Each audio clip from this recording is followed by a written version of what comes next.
अब बड़ी खबर ये आ रही है कि 19 तारीख को वो सारे विपक्ष को बुला रहे हैं, एक मीटिंग करेंगे, पता नहीं चीन पर चढ़ाई करेंगे, क्या करेंगे।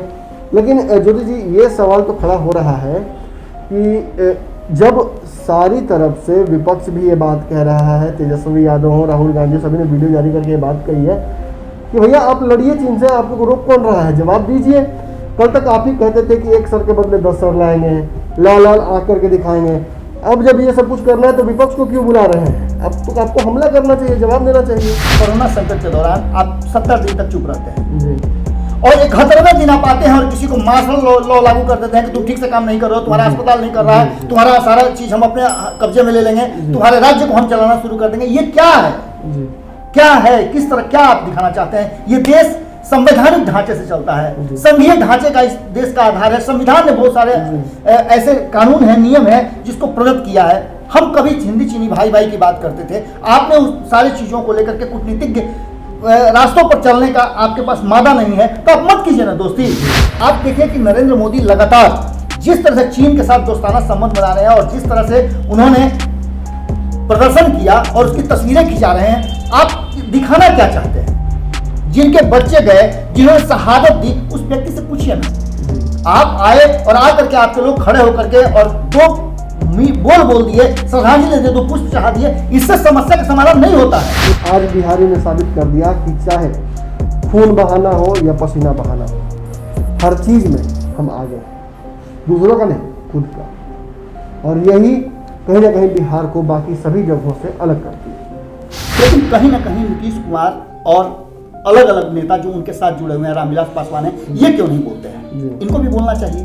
ये कभी नहीं बोलते, आपको नजर आए होंगे। हाँ, अगर ये यूपीए की सरकार होती तो बोलने की आजादी होती, लेकिन कहीं ना कहीं एनडीए की सरकार में आपको वो आजादी नहीं मिली हुई है। आपने कभी सुना कि इस बात पर नीतीश कुमार बोले हो, कहीं से आकर के सुशील मोदी बोले हो, या कहीं आकर के रामविलास पासवान बोले हो? चिराग पासवान लगातार नीतीश कुमार पर हमले करते हैं, कभी क्यों नहीं कहते हैं? इस बात को नहीं कहते हैं।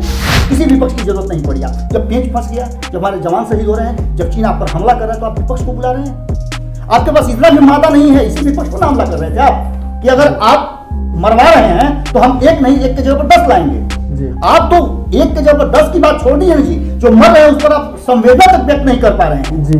आपके लोग वहां तक पहुंच नहीं पा रहे हैं। कोरोना की महामारी जब शुरू हुई थी और बिहार के श्रमिकों को बाहर से बिहार आना पड़ा था, जो अमानवीय तरीके से बिहार के मजदूर अपने राज्य में आने को मजबूर हुए थे और सारे राज्यों ने हमारे श्रम का दोहन तो किया था, लेकिन जो श्रम को भोजन देने की, पोषण देने की और सुरक्षा देने की बात हुई तो सभी ने रास्ता बिहार का दिखा दिया।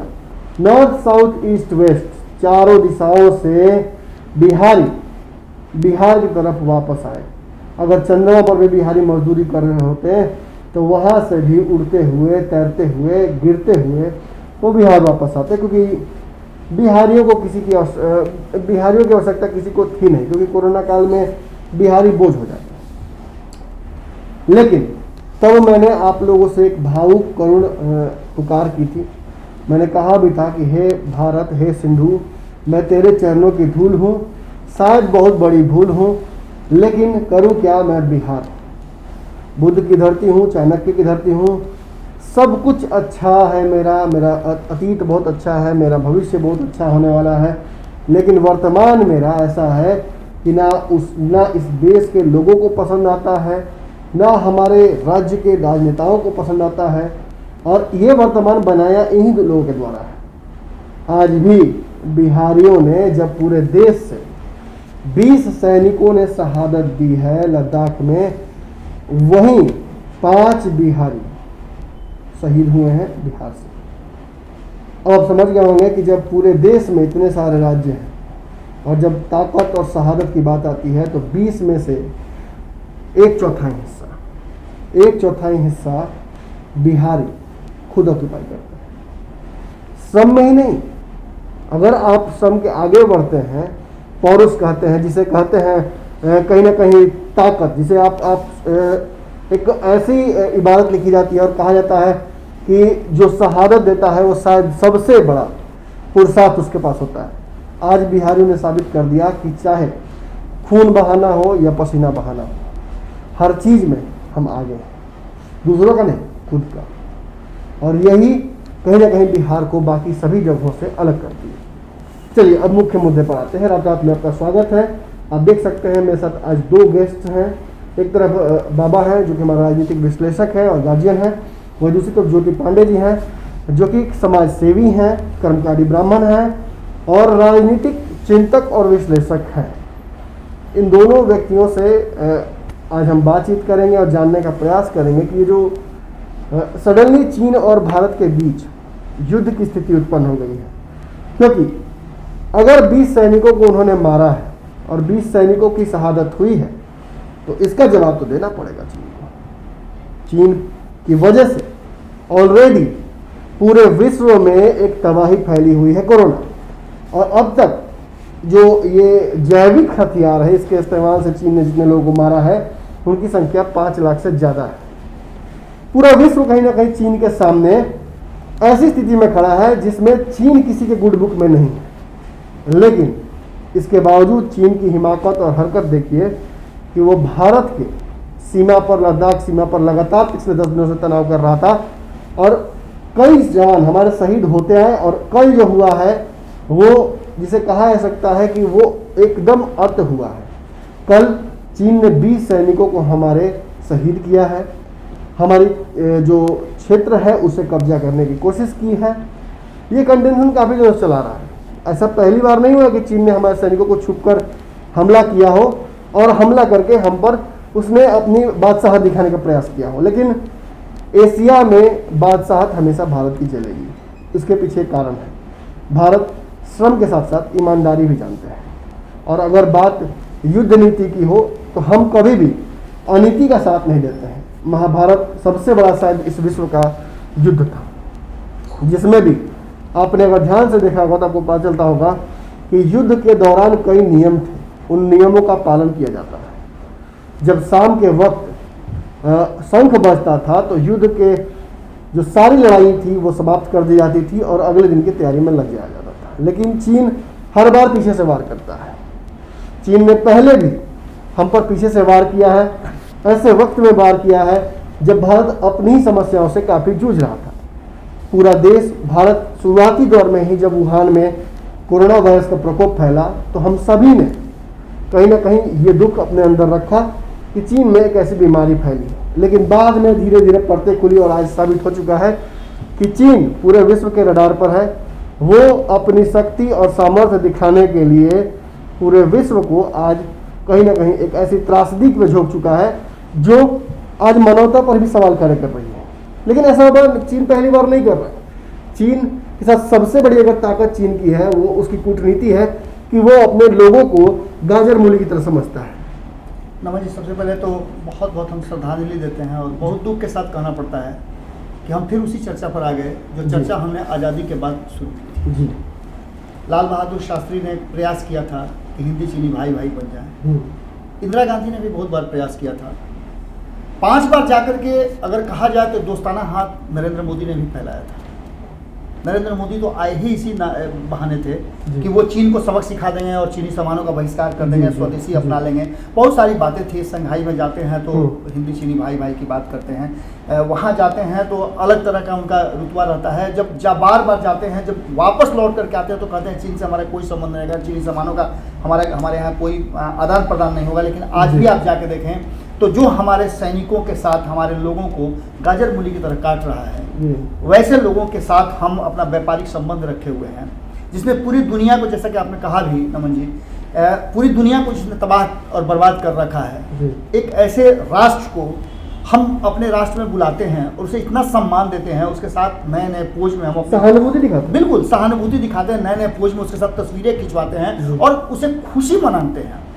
और ये सिलसिला कोई आज नहीं चल रहा है नमन जी, आज ये 20 लोगों को शहादत देना पड़ा है, इसलिए ये चीजें आपके सामने आ रही हैं। लेकिन ऐसी छोटी मोटी घटनाएं तो रोज हो रही हैं। आपने इससे पहले भी देखा होगा, आज से 20 दिन पहले भी सीमा पर जो झड़प हुई थी और एक भारतीय सैनिक ने मजबूर होकर के हाथ भी चला दिया था, जिसकी तस्वीरें भी काफी वायरल हुई थी। तो ये कोई नई बात नहीं है। लेकिन इन सब के बीच जिस तरह से आपने बहुत सारी बातें तो कह दी, कहने लायक, और पहले तो आप बता रहे हैं कि मन बहुत छोटा हो रहा है, बहुत चिंता, एक तरफ फक्र भी हो रहा है कि हमारे बिहार के युवाओं ने, हमारे बिहार के सैनिकों ने शहादत दिया इस देश की रक्षा और इस सीमा पर अपना हक हुकूक पाने के लिए, वहीं दूसरी तरफ जिस बिहार का कंट्रीब्यूशन हर क्षेत्र में है, चाहे वो किसी भी क्षेत्र में, आप सबसे बड़ा पद जो प्रशासनिक कहा जाता है IAS में भी देख लें तो बिहार पे आगे रहता है, श्रमिकों की बात करें तो बिहार आगे रहता है, कोरोना से लड़ने की बात हो तो बिहार सबसे आगे रहता है। इसके बाद सीमा पर की बात करें तो कई ऐसे गांव हैं जिस गांव में कहा जाता है योद्धाओं का गांव है, वीरों का गांव है, शहीदों का गांव है।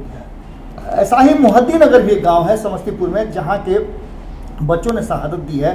और इन सब के बाद जब चर्चा होती है कूटनीतिक बातों की, जब राष्ट्र की बात होती है, तो कहीं ना कहीं एक सेक्टर है जिसको भारतीय कूटनीतिक कहते हैं, उस कूटनीतिक रास्ते पर कहीं ना कहीं हम फेल हो रहे हैं। आप समझ लीजिए कि पावर का सेंट्रलाइजेशन होना अच्छी बात है, लेकिन जिसको जो काम दिए हुए हैं अगर वो काम वो नहीं कर रहा है और आप सभी कामों को करें तो निश्चित रूप से कामों में घालमेल हो जाएगा। आप सीधे तौर पर नरेंद्र मोदी जी की बात कर रहे हैं, विदेश विभाग बिल्कुल कर रहे हैं। आप एक चीज समझिए, समझिए सीधी सी बात है कि कोरोना संकट के दौरान आप 70 दिन तक चुप रहते हैं और 71वें दिन आप आते हैं और किसी को मार्शल लॉ लागू कर देते हैं कि तुम ठीक से काम नहीं कर रहे हो, तुम्हारा अस्पताल नहीं कर रहा है, तुम्हारा सारा चीज हम अपने कब्जे में ले लेंगे, तुम्हारे राज्य को हम चलाना शुरू कर देंगे। ये क्या है?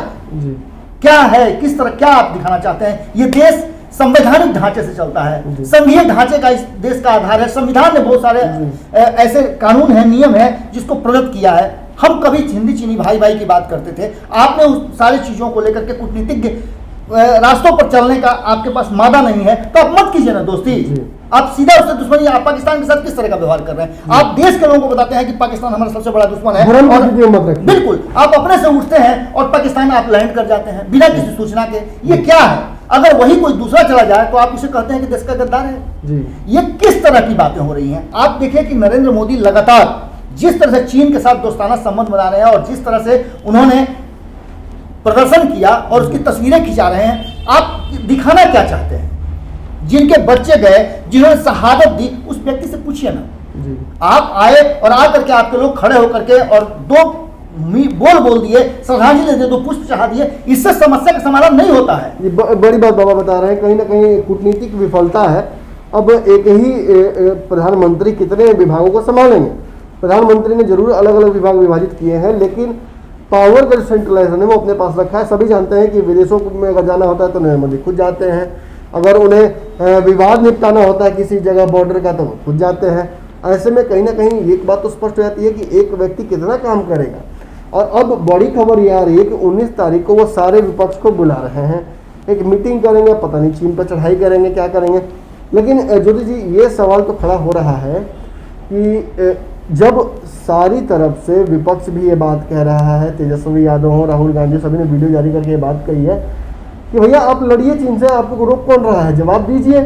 कल तक आप ही कहते थे कि एक सर के बदले 10 सर लाएंगे, लाल आँख करके दिखाएंगे।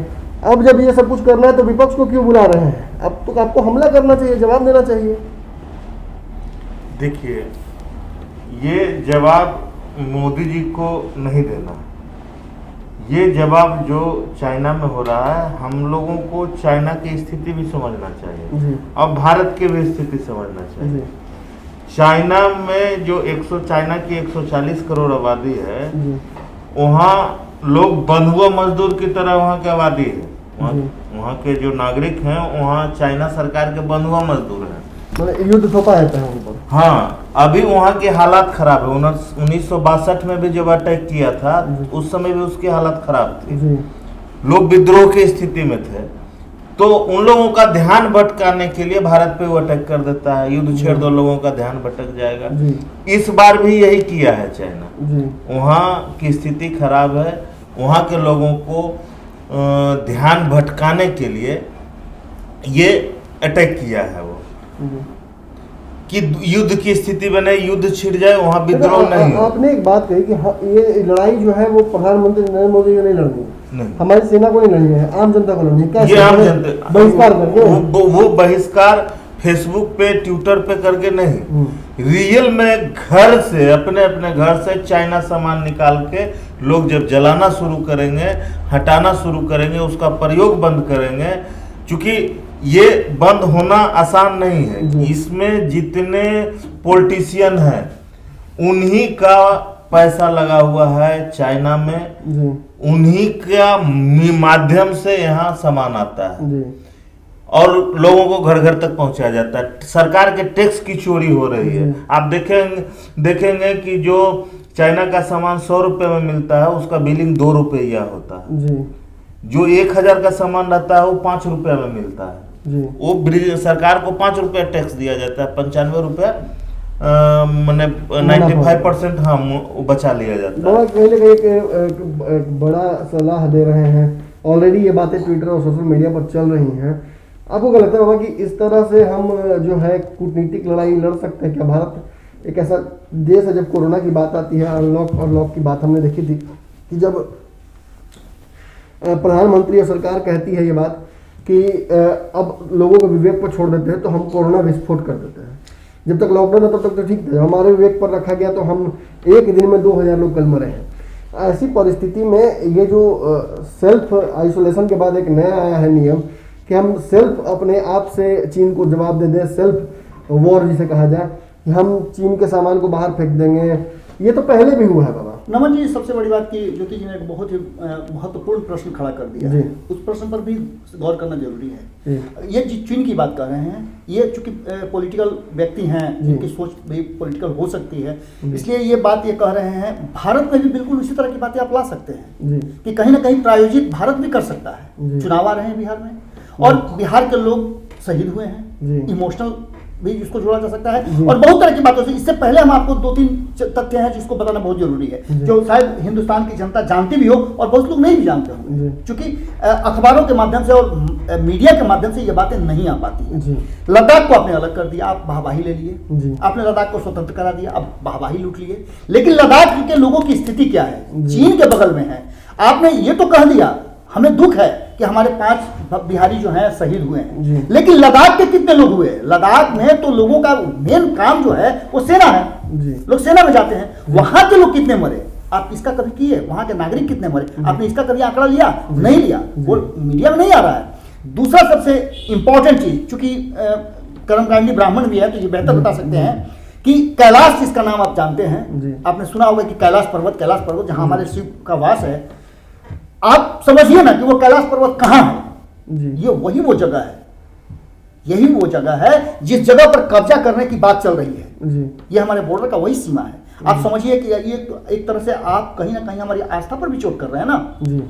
हम जिस चीज का पूजा करते हैं, जिस कैलाश की हम पूजा करते हैं, आप उसको चीन के हवाले जाने दे रहे हैं। ये कितनी बड़ी बात है, आप समझिए ना।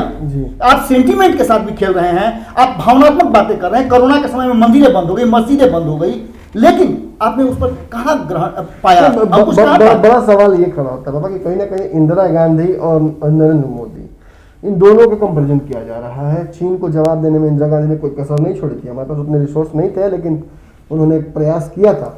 आज नरेंद्र मोदी ने इसी बात का हवाला देते हुए कि मैं जवाब दूंगा, मैं लड़ूंगा, मैं लड़ाई कर लड़ूंगा, मैं सैनिकों को शहीद नहीं होने दूंगा, इन सब पे कहीं ना कहीं उन्होंने अपनी सरकार बनाई। और अब जब जवाब देने की बात आ रही है तो विपक्ष को बुलाकर मीटिंग करने की बात कर रहे हैं। 24 घंटे 48 घंटे हो जाते हैं, जवाब नहीं देते हैं। ट्विटर पर जो कि लगातार अगर यही जिनपिंग और भारत आए हुए होते तो उनके ट्वीट चाइनीज में वो कर रहे होते हैं, बधाई और बड़ाई के किस्से सुना रहे होते चीन के, लेकिन अब वो जवाब नहीं दे रहे हैं। जिनपिंग को वो सीधा ट्विटर पर लिख सकते थे कि ये किस तरह की बातें हैं। अब भी जो जरूरत है ना, चीनी सामान का बहिष्कार लोग करे। वहाँ कोई चीन में कोई मानवाधिकार आयोग नाम का कोई कानून नहीं है। पब्लिक को अब जैसे चाहिए बंधुआ मजदूर की तरह सरकार खटा रही है।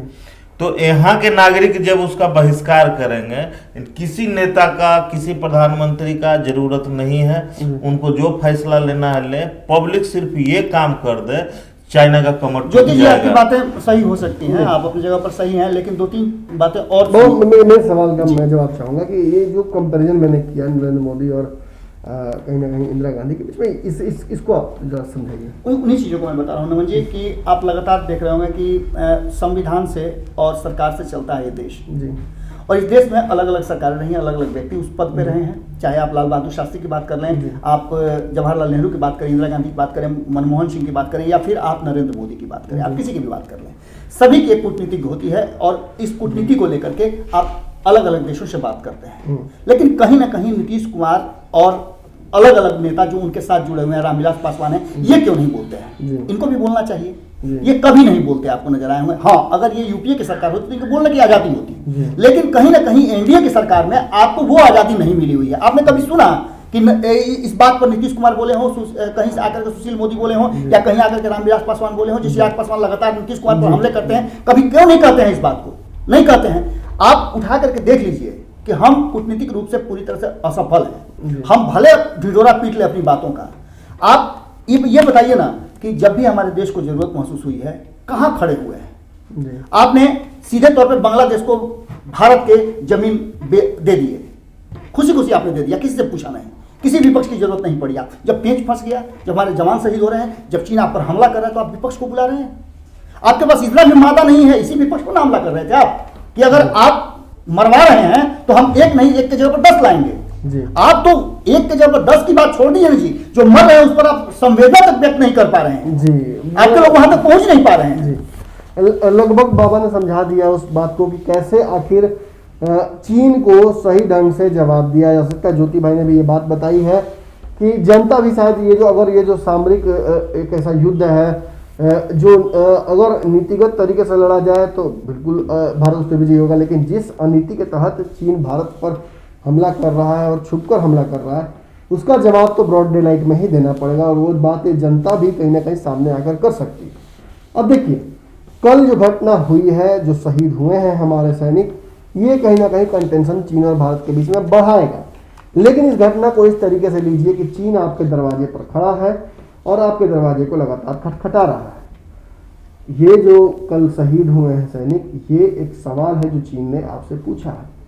अब नरेंद्र मोदी के पास दो ही रास्ते हैं, या तो वो दरवाजा खोलकर इस सवाल का जवाब दे, या विपक्ष के सामने जिस तरह से वो बातचीत रखेंगे अपनी, वैसे ही देश की जनता के सामने भी आकर रख दें कि जिस तरह से कोरोना को पूरी तरह से खत्म नहीं किया जा सकता, उसी तरह से चीन का भी उनके पास कोई परमानेंट सॉल्यूशन नहीं है। क्योंकि बात बिल्कुल सही कही जाती है और स्पष्ट कही जाती है। आज इस देश के युवा एक ऐसा नेतृत्व चाहते हैं जो अगर कोई डिसीजन लेता है तो उसके पीछे खड़ा रहे। ये नहीं कि आप लॉकडाउन करते हैं और जब अनलॉक की बारी आती है तो धीरे से अमित शाह को आगे कर देते हैं। समझदार को इशारा काफी है। रात के आज के विशेषांक में आपको कैसा लगा ये जरूर बताइएगा। कमेंट सेक्शन खाली है, आप उसमें बाबा के विचारों को अगर सहमति रखते हैं तो उसको भी जवाब दे सकते हैं। ज्योति जी के जो राय थी उस पर आप क्या कहना चाहते हैं वो भी आप बता सकते हैं। कैसा लगा आपको रातों रात ये भी आप बता सकते हैं। और चैनल को सब्सक्राइब कर लीजिएगा तो इसी तरह से खबरें लगातार पूरे दिन की आपको मिलती रहेंगी और बाबा और ज्योति जी के साथ साथ मेरे से भी मुलाकात होती रहेगी। धन्यवाद। बढ़ाएं अपना कदम सक्सेस की ओर शिखर करियर इंस्टीट्यूट के साथ। शिखर करियर इंस्टीट्यूट पूर्वी भारत में एकमात्र कोचिंग संस्थान जो एक्सक्लूसिवली है मेडिकल एंट्रेंस एग्जाम के लिए।